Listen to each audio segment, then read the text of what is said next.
Peace and blessings, YouTube family. Wanted to greet you on today, October the 1st, 2024. Hope everyone has had a wonderful evening, a wonderful day. Before I begin, want to just say it jumped in my spirit in terms of let's all please remember all of the families in Georgia and North Carolina, Tennessee, Florida, of course, who have all been devastated by the hurricane on last week or over the weekend. Um, Certainly, just it's incredible to think about families being devastated 600 miles away from where that storm first originated. And so, regardless of um, what God you believe in, if you believe in a God of good, um, a God of peace, a God of hope, then I implore upon you, if you would, to join with me and others as we pray for all of those families that have been devastated, who may be in a scenario right now where they still don't have power. Um, you know, let's also pray for the families that have had to endure, not having their loved ones with them that are public safety workers and um, from the power companies and that sort of a thing that oftentimes when something like this occur, they travel, across the country to help out neighboring states. Sometimes not even the actual neighbor state. They can, travel from states over just to provide that assistance because the reality is none of us know when we may be in that path of that next storm. And so, from that regard, we certainly send up prayers and praying that all those families will, in every way that they possibly can, to find peace after losing, for some, family members, for others, homes that they've had for maybe all of their lives, right? And so it's just incredible. And that's what I wanted to come on here tonight and talk about. You'll see the title of this video speaking about, who provides the care for the caregiver. As we talk about the storms of Helene, and I think there are several other storms that are out in the in the Atlantic now that may become hurricanes. One or two may have already developed into such. It's just incredible when we think about, I'm greeting you from Atlanta, Georgia, myself, and I remember 30 some years ago of moving here, relocating here, that the thought of a hurricane or a tropical storm, even a tornado at that time, was not thought of, right? I think we had the major, um, what we call the ice storm, ice blizzard, back somewhere around, I don't remember, I think it was in the 90s. I think it was 93, 94, somewhere 95, maybe a little late, I can't remember. But in any event, that was to the extent of it, right? I mean, Atlanta's known for heat, is known for hot weather, not, cold storms and snow and tornadoes. But I got to tell you, family, in over 30 years,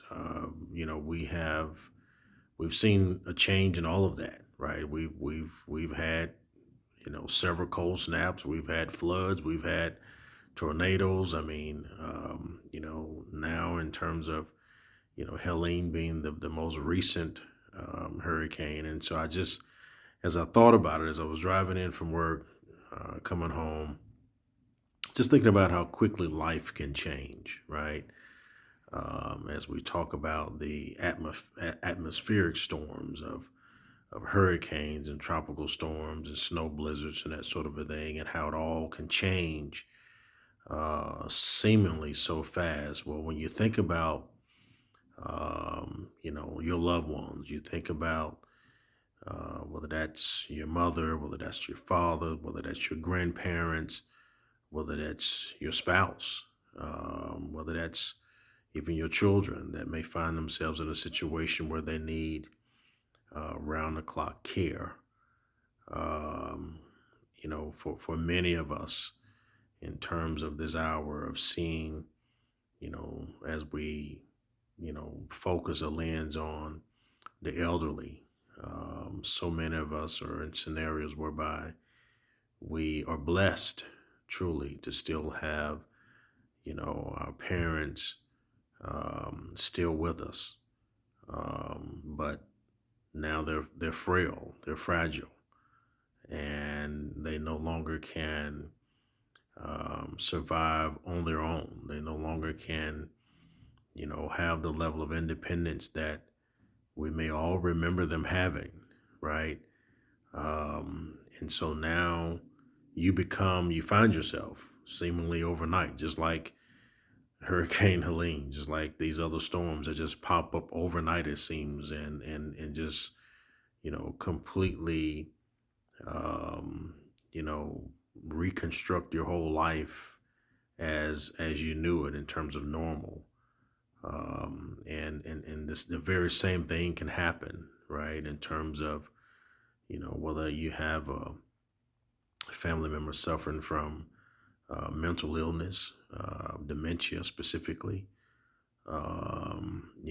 whether it's some physical challenge that they're faced with of whatever that scenario that takes them away from their level of independence of being able to cook for themselves, provide for themselves, and now you become that person, right? And where you're having to now, day in, day out, from morning to the time that you all go to bed, you are that individual now that has to provide that level of care. That is from a perspective of when you're given so much of yourself. How do you find, where do you find resolve, whether you find solace to regain your level of therapy, of peace? Where does that come from? Um, you know, Being in that scenario personally myself, um, I'm blessed to be able to have my mother at 89, to still be with us and to be able to provide and take care of her is an extreme blessing.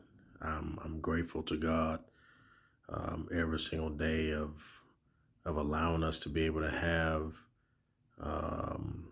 this time with her. But I must admit to your family, in terms of being full transparent, it's almost it's surreal. I guess is the word I'm looking for when I look at my mother at 89, who basically was always a woman who, she would work and then she'd come home, and whether she'd bake cookies or bake cakes, or whether that was for the church or whether that was for her attempting to make some extra money. My mother was always a go-getter. She was never someone who sat around and waited for handouts. She never, as a matter of fact, she never accepted handouts. There were times when, as I look back on it, right, in terms of what we experienced financially, um, we very well could have really benefited from, social services. But my mom, because of pride, was something that she didn't believe in. She wouldn't do it.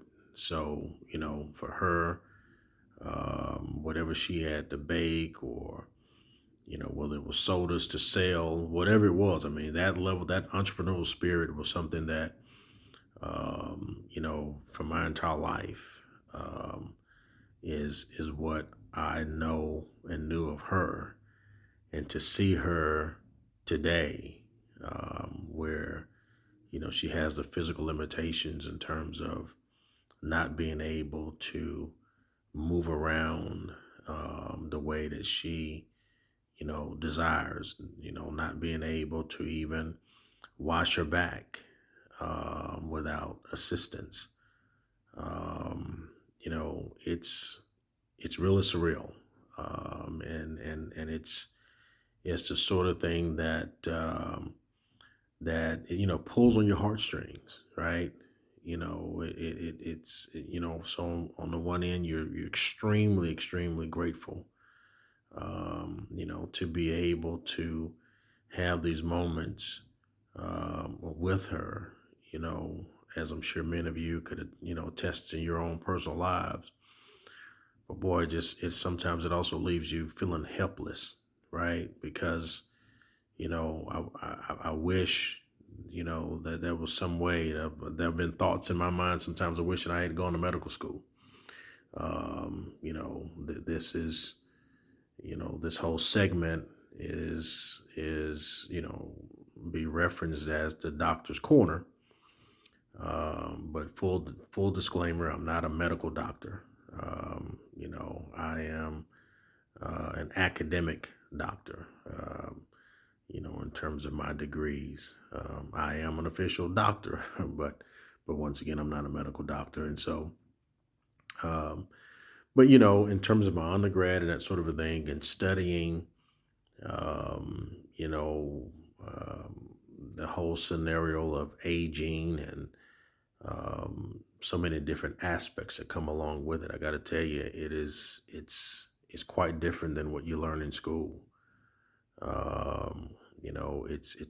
It's quite different to be able to see, and particularly when this is someone that you love. This is someone who has raised and cared and provided for you, and so you go out, and if you're blessed enough or fortunate enough to be able to afford, grabbing help, attaining help in terms of professional caregivers to come in and assist, um, it helps for sure, or it certainly can be helpful. But that in itself, still poses different dimensions, or dimensions. I meant to say, excuse me, dimensions in terms of different aspects of issues that you have to deal with, even with that, because now you're bringing in a stranger into your home, right? And you're entrusting them with the most important entity you have in your life, which is your loved one, right? Yeah, of course, the things in your home, that's important as well, but the most precious part is that loved one that you're leaving them in care of. And so, um, just wanted to reach out to all of you who, the thousands, the hundreds of thousands, the tens of thousands of you. I don't know. I haven't done that research yet in terms of trying to collect the data just to understand and know how many of us exist today. How many of us are in that role of full-time caregivers for our loved ones. But, in thinking about what I do know is I'm not the only one. And what I do know is that in 2024, when we understand people are living longer, they're living to be older. When you then consider in the high cost of living, that is more of us who are assuming this role than ever before. I firmly believe that without having any specific data to be able to provide to you today. And so, to each of you, I'm curious to know, what do you do for your own self care? What do you do for your own self therapy? Right? When you're investing so much of yourself into that loved one, and if you're like me, you still have a job, you have a family that you have to take care of. What do you do? How do you get through the day? How do you get through the week? How do you get through the month? What's your day-to-day process in terms of ensuring to refuel, I guess is the phrase, somewhat the analogy that I'm thinking about. What do you do to refuel? How do you be able to face this front and center while at the same time ensuring that somewhere in that you don't find yourself so depleted that now you run the course of being closer to being the person needing care as opposed to the person providing care. So, um, just dumping from my heart, family. Just thoughts in my mind in terms of where we are today, as a society, as a community, and I want to do whatever I can to try to be a better blessing, a bigger blessing to the universe. I've been blessed, and certainly, once again, having my mother at 89 is an immense blessing.